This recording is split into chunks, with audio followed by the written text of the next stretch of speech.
Wow, should be pretty crazy, yo.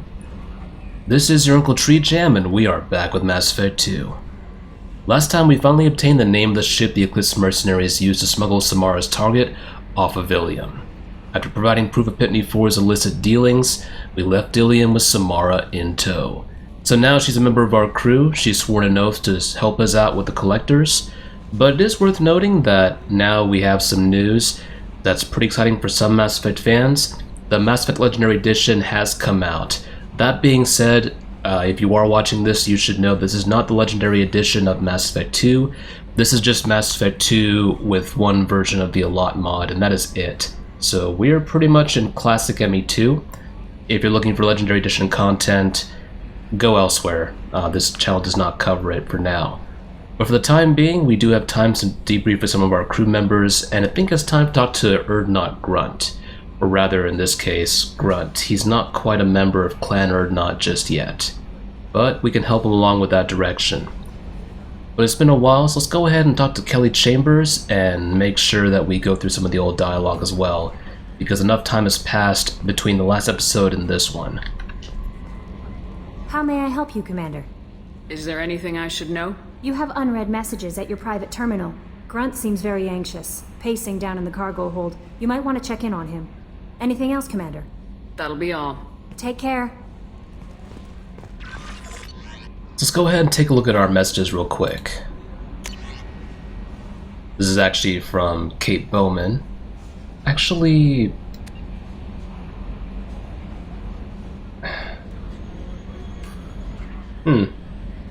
Yeah, I wanted to make sure I hadn't seen this before.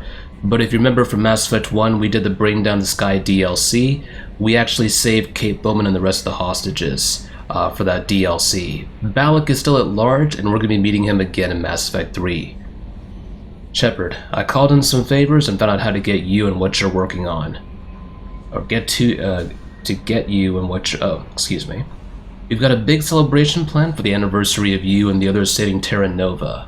Last year we had a memorial for you too. I guess that was premature, huh? I figured finding out who's attacking the colonies is why you had to go undercover, so I won't invite you to come give a speech or anything. But I wanted you to know that all of us living in the colonies are worried about what's happening in the Terminus systems, and I'm really glad you're there to help. There's a lot of crazy military talk going around. I'm glad someone's there who's not going to take the easy way out. Thanks, Kate Bowman. And next up we have one from Martin Burns. And I believe... Yeah. He was Chairman Burns, I think. He was actually running... we actually met him back in Mass Effect 1. He was actually part of the committee for L2 biotics, and I think we saved him from biotic extremists. We managed to get him to leave the ship safe, as safely as possible, and we got the remainder of the biotic extremists to stand down. Udina said this would reach you. I wanted you to know that I haven't forgotten what you did for me the day those crazy biotics took me hostage. You talked them down and you got me off that ship alive. I won't lie to you. I took this job for the pull and the power. I saw the biotics issue as a stepping stone, something good to put on my resume, and I was wrong. We all serve humanity in our own way. I don't know what you're doing, but I'm going to see to it that humanity reaches its potential with a minimum of bloodshed. I'm getting letters of thanks from L2 Biotics who just received the reparations. Those letters should really be coming to you. I just thought you should know. Good luck. I've taken some political heat, so I don't know that any offer to help you would ever be useful. But if you need me, I won't let you down. Martin Burns, Chairman, Subcommittee for Transhuman Studies. Nice to see he's, trying to make a difference now. And finally, we have a message from Jarrett, I believe. And this is actually from Thane's recruitment mission. Greetings, Commander Shepard. Liard Sony gave me your contact information. I was one of the cleaning crew in the Danius Towers. You helped get me out of there. According to Sony, you also found Thane. He took down some of the Eclipse mercs trying to gun us down, and I wondered if you could pass along my thanks. The way he moved, one was dead before they even knew he was there. He snapped another's neck, then shot a third, all in the space of a few heartbeats. It was incredible. He moved like a dancer, grace and power and constant motion. Seeing him change my life woke up something in me I don't fully understand yet. I don't know what I'm going to do, but Solarian lives are too short to waste as custodians, especially when there's so much else out there. I'm going to find something that allows me to capture what I saw in him, that beauty, that aesthetic perfection. I'm also going to buy some nice clothes. So if you could tell him that, or just whatever parts of that you think appropriate, I'd appreciate it. Sincerely, Jarrett. Well, I think Thane has a new fan, so let's go ahead and move on, and that is it for messages. And I know we talked to Joker last time, I think, or am I remembering incorrectly? I might have done that either off or on cam, so I guess we'll find out. Hey, what's up, Moreau? So, Commander, even your Asari are trained killers? Get everyone at the same store or something? Absolutely. I assume everything's going well up here? Good for now. Fractured my thumb on the mute, but I think I made my point. What do you think about the people we're picking up? Well, about the ones you went out with last, I would never say anything against Miranda, and expect to survive the reprisal. It seems like Garrus has finally worked that stick out of his butt, but now he's trying to beat guys to death with it. I can't believe I like the old Garrus better. It's just my opinion, though. There's really no need to go spreading it around. So, how do you think we're doing?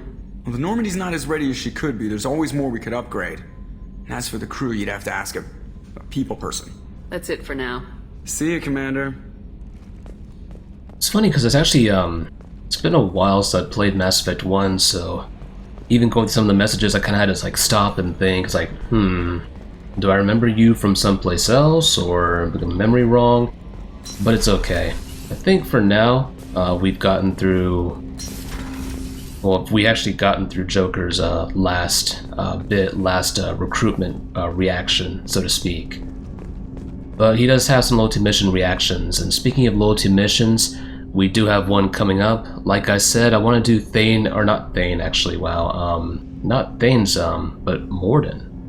Morden's loyalty mission is the one that I want to take care of. Given the fact that he was trying to cure plague in the Ghost District of Omega, it seems kind of appropriate to cover that with the COVID-19 pandemic. So, Morden's loyalty mission is up. We're going to do that as soon as possible. But we're going to debrief the crew real quick. So let's see what Morden is up to. Still need to get to TreeJam Shepard. My student's being held by Bloodpack. I'll talk to you later, Morden.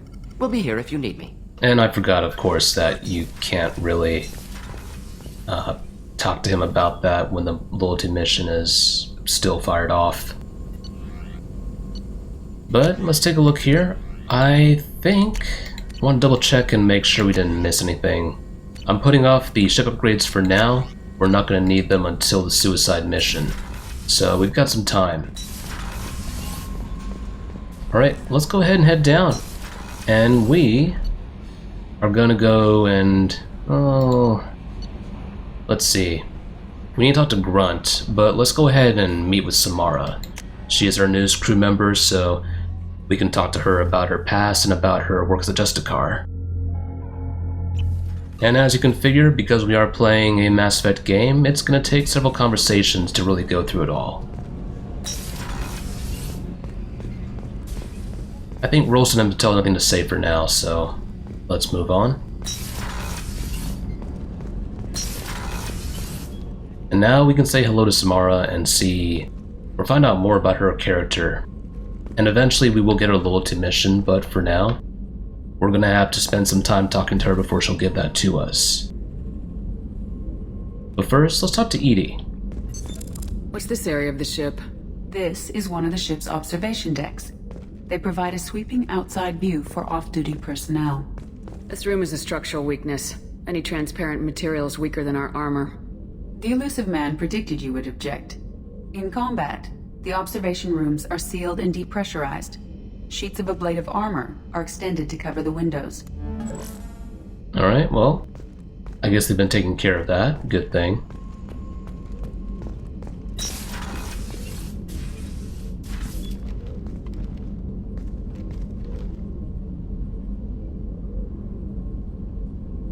Shepard.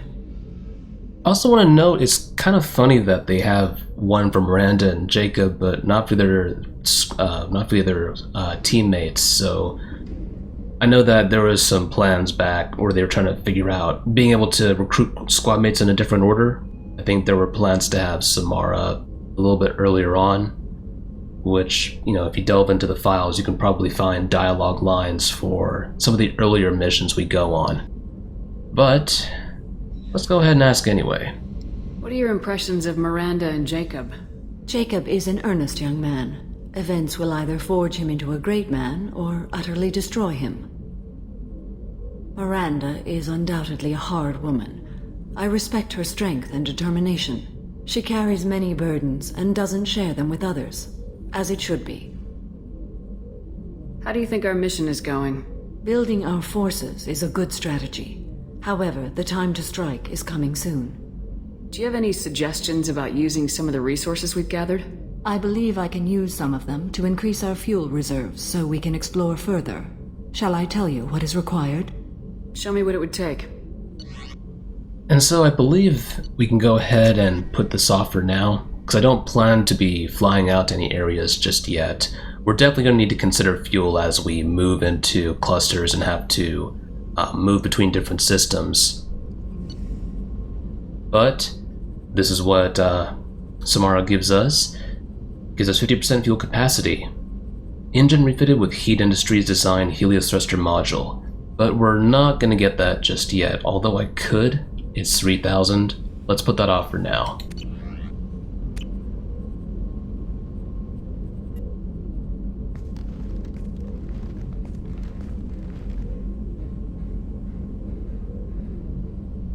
Shepard. Honestly, I should just go ahead and get it, but let's talk to Samara first. How are you? I've spent much of the last 400 years on my own. It is nice to have a colleague to chat with. I may be rusty at it, however. If you are patient, I would love to talk. How much do you know about our mission? I know that I've sworn an oath to follow you, and that you seek to destroy the Collectors. That is enough for me. You don't want to know why the Collectors need to be fought? When you live by a code that compels you to harsh action, you learn the dangers of curiosity. If I must kill a man because he has done wrong, do I really wish to know that he is a devoted father? What do you think of Cerberus? I've heard rumors, but learned long ago to form my own impressions. There is too much room for interpretation in the opinions of others. Why were you willing to work for Cerberus when you didn't have first-hand knowledge? I work for you, Shepard.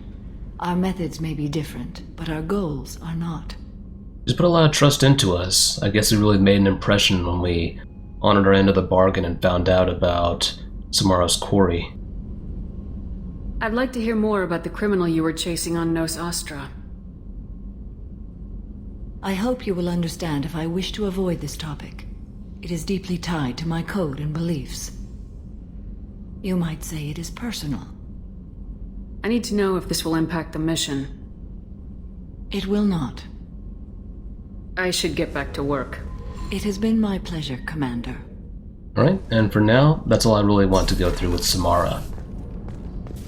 But I think if I decide to get that fuel upgrade, I'll do it on my own time. I don't think I need to show that off. But you can see the upgrade. I think I want to just focus on going through crew conversations real quick. And then probably do some mining in between this episode and the next. Gonna make sure that I've got all the resources I need for any future upgrades. People are talking out there, and I hear it all. The Normandy runs so quietly. I'm not used to hearing my footsteps when I walk. One of the girls in navigation thinks she might be pregnant. Even aboard a Cerberus vessel, life finds a way. I have to say, that Jacob? He seems pretty intense. I wonder if he likes Japanese girls with a penchant for kleptomania. Come back later. I'm sure I'll have more to talk about. Alright. And I will say this about Samara, when it comes to her code and then how she views the mission. Maybe there's a certain virtue to, not trying to go off of the rule book, not trying to go off script and do something that you're not trained for. But at the same time, the Justicards do go into the unknown when dealing with other races, and are, they're not above putting their own code and applying it to a species, a society, a civilization that doesn't follow the rules of the Justicards.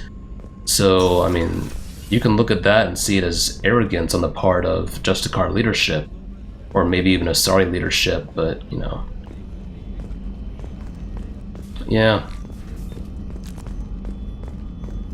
Raises some questions about the Asari approach to diplomacy with regards to what, you know, older leaders thought of. But we don't need to do anything in the med bay. Dr. Chocolate's nothing to say to us for now. And I think Garrus probably has his loyalty mission. I'm double check. Shepard, need me for something? No, not yet. Alright then, well, I'll see you later, buddy. Talk to you later, Garrus. I'll be here if you need me. Let's go ahead and head back down. Miranda has nothing to say for now. We still have to do her loyalty mission, so no new dialogue there. So we're going to go ahead and head down, and I believe we've covered everything we need to, except for Thane. Yeah, you know what, I forgot that.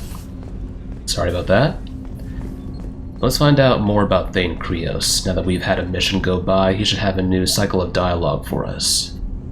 Do you need something? Have a few minutes to talk? Certainly. If you don't mind my saying, you don't really seem like an assassin. You've spent too much time fighting thugs who think custom-painted armor makes them professionals. The Hanar trained my body for this role since I was 6 years old. You've been killing since you were 6? Of course not. I didn't make my first kill until I was 12. They were training me. I was not to be used and thrown away. I was an investment. You were a child, not an investment. I've given you the wrong idea. They valued me, yes, as a resource, but also as a person. They regretted their need for me. The Hanar? Excessively polite, worshipped Protheans? They don't seem the type who train assassins. Every species trains assassins. The Hanar are only unusual in that they need other species to do the killing for them. They have a strong grip and natural toxins, but have you ever seen one move quickly outside of water? Or fire a gun? Why did your parents agree to this? The agreement was made under the Compact. It was an honor for our family. The Compact? We live on the Hanar homeworld because they rescued us, some of us, from extinction. We owe them our lives. That is the Compact. Why was your race going extinct? Overpopulation. That must sound trite to you. Humans developed mass effect drive before the problem became acute. Our homeworld, Rakana, had few resources. We hadn't even developed fusion power when the soil began to fail from overuse and pollution. The Hanar found us a century ago. They sent hundreds of ships, evacuated thousands of us. Billions more had to be left behind. What's the state of Rakana now? Do you read your philosophers? A man named Thomas Hobbes? When all the world is overcharged with inhabitants, then the last remedy of all is war, which provideth for every man by victory or death. As Rakana died around them, my people slaughtered each other for mouthfuls of water, crumbs of food. Shares a few themes in common with the Krogan, although the Krogan had a self-inflicted nuclear winter, so a little bit different, but resource limitation does become quite a bitch. What exactly are the terms of the Compact? There are many things the Hanar can't do, even with mechanical aid. They ask Drell to assist them. This can't be legal. They made your whole race into slaves. Don't insult me, Shepard. Anyone can refuse to serve. Few do. We owe our existence to the Hanar. We are proud to repay the debt. This dialogue option here seems a little bit mean, but I'm going to choose to see what Thane says. The way you describe it, the Hanar sound like weaklings. Out here, they are. But if you could see them in the encompassing, the oceans of Kaje, you would see them differently. A stream of silver in the dark, looping, diving. So fast the eye can't follow. Laughter like the squeals of a child vibrates the water. They fly over the black of the seabed like birds, plumed with the light of heaven. And that's one major reason why I wanted to choose that dialogue option. You find out a little bit more about the Drell biology and how their memory works. But you don't kill for the Hanar anymore. You're freelance. What changed? I was asleep for a long time, yes. I paid no attention to what my body was asked to do, but then Laser dot trembles on the skull. One finger twitch. He dies. Then, the smell of spice on the spring wind. Sunset-colored eyes defiant in the scope. The laser dances away. My apologies. Drell slip into memory so easily. Was that one of your assassinations? Yes. Perhaps we can discuss it later. I've wasted too much of your time. And you can definitely tell from some of the close-ups that we are playing the classic version of Mass Effect 2 and not the Legendary Edition. I mean, you should be able to tell that from the entirety of... I think there are probably enough graphical differences in lighting and such that you can probably tell without me having to point it out.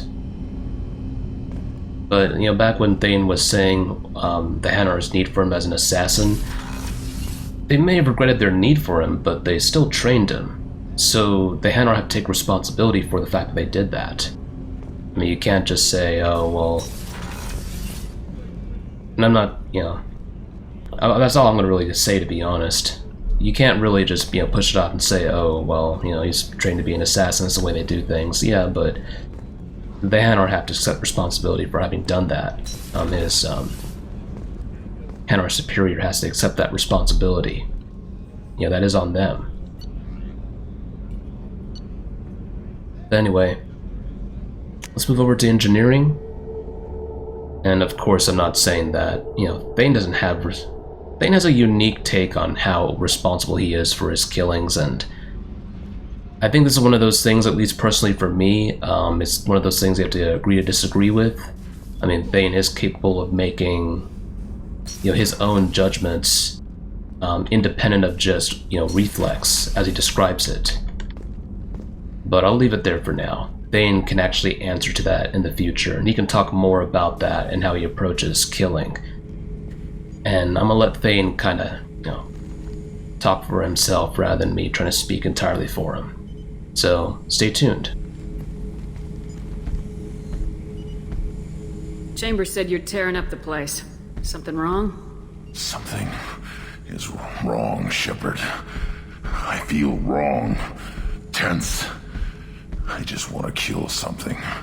With my hands. More so than usual. Like it's not my choice. Like I just want to... I don't know. See? Why do that? What's wrong? Well, you need to buy Doom Eternal, and then you need to rip and tear. Or join a metal band. I will not tolerate outbursts on my ship. Get a hold of yourself. I'm trying. When we're moving, fighting, there's no problem. But here, my blood makes noise. It's screaming. I've got no past to lead me. The tank gave nothing about itching plates and losing control. Edie, anything in your files about Krogan diseases that could cause this? Cerberus has a number of autopsies on file, but nothing on a living Krogan of this age and situation. Krogan are reluctant to share medical records. My people were defeated by doctors and labs. They will never let stuff like that leave the homeworld to Chunka. Joker can get us to the Krogan homeworld. I need everyone at their best. Thank you, Shepard. I don't like this. Fury is my choice, not a sickness. I agree with that. You know, having controlled aggression is important if you're trying to be in the military, so... Well, at least for this particular role, I don't even think that Grunt's part of a military. He's kind of just serving us as, I mean, what's his official job title? Private security? Contractor? I think he's just a Krogan huggable teddy bear that kills things. That's his official job title, I think. I don't know. Shepard, what can I do for you? Have you got time to talk? I really need to clean up this engine. Maybe later? I'll let you work. Talk to you later. Your engines and Garrus' calibrations. I kind of wonder if it's ever going to end. I don't know. Nothing really in the drive core yet, for now.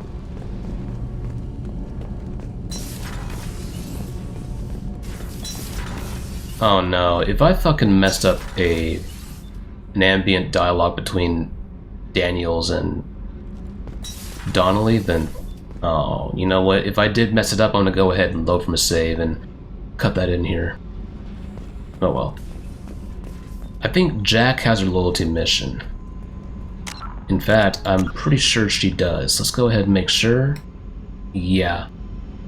She will not be able to talk about anything regarding that until her, regarding her as a character until we deal with that, so.